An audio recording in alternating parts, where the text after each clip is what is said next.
सनातन धर्म की जय हो। सभी भाइयों को मेरा नमस्कार।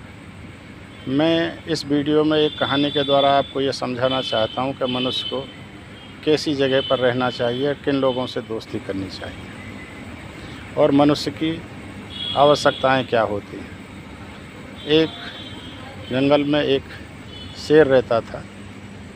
वो नितांत अकेला था, उससे कोई मिलने की बात भी नहीं सोच सकता था। एक बहुत वो उदास रहता था। एक दिन एक हंस का जोड़ा ऊपर से उड़ कर के जा रहा था, तो उन्होंने कहा कि भाई आप बहुत सुंदर पक्षी हो, आप मेरी दोस्ती स्वीकार करो, मैं आपसे दोस्ती करना चाहता हूँ।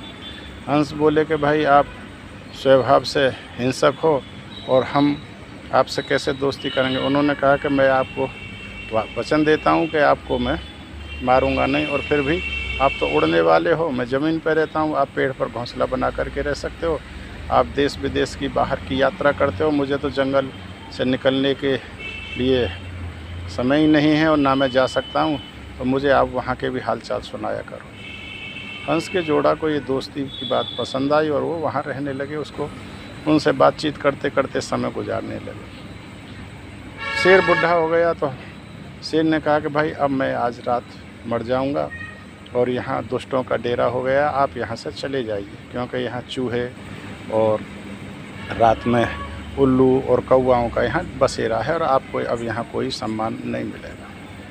उन्होंने कहा कि हंस के जोड़े ने कि भाई आप यहाँ से जा रहे हो तो जब आप मर जाओगे, क्योंकि इतने दिन आपके साथ रहे हैं, हम तभी यहाँ से जाएंगे, इससे पहले हम भी नहीं जाएंगे। तो उसने कहा कि लेकिन फिर भी आप अपना ध्यान रखना।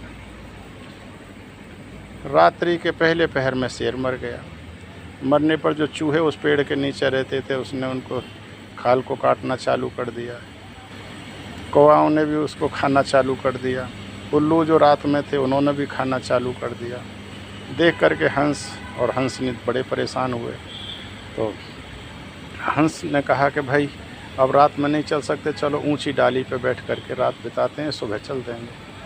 और आप हंसनी को कहा आप ऊपर वाली डाली पे बैठ जाओ, मैं नीचे वाली पे बैठ जाता हूँ।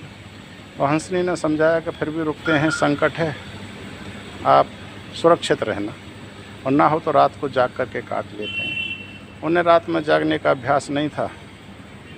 हंस को नींद आ गई। चूहे ने मौका देख करके चूहे गए और धीरे से उसके पर उतर दिए हंस के। इतने में सुबह हुई। हंसनी ने कहा कि चलो चलते हैं। तो हंस ने कहा कि हाँ।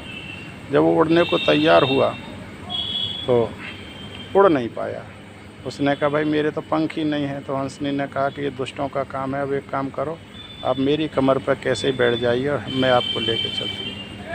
हंस लुढ़क करके हंसनी की कमर पर बैठ गया और वो उसको एक सरोवर के किनारे ले गई, उसकी सेवा सुसा के उसको दोबारा पंख आ गए।